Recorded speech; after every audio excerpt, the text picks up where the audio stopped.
Es pat klausos, cik es normāli saku Dievs tēvs, bet īstenībā man sākumā arī bija ļoti liels grūtības ar to. Es esmu uzaugusi bez tēva, bez tādas tēva figūras savā dzīvē. Vīriešu autoritātes, kas ir bijušas manā dzīvē, tiešām ir šo autoritātes vietu ļaunprātīgi izmantojuši, un tāpēc man bija tik viegli ieiet tajā feminismā. Tagad es biju nonākusi baznīcā, un es dzirdu, ka Dievs ir mīlošs tēvs un visas tās labās lietas, ko viņš dara.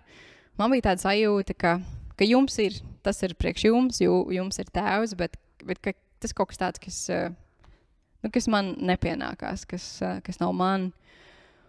Un tiešām tad bija daudz un dažādi veidi, kā es jūtu, kā Dievs lēnām maina man tādu neusticīgo sirdi un dāvā man noticēt, ka Dievs tēvs ir visiem. Ja sākumā par Bībeli man bija tik ļoti liela aizspriedumi un likās, ka tā grāmata vispār ir tā kā pret sievietēm un vispār tā kā pazemojoša un vēl neskādas briesmu lietas es biju saklausījusies, tad es pirmo reizi tā no atvērtas sirds un ar tādu intelektuālu prātu par to, kas tiešām ir Bībeli sāk lasīt, un es sapratu, cik milzīga tēva mīlestība nāk no šīm lapas pusēm.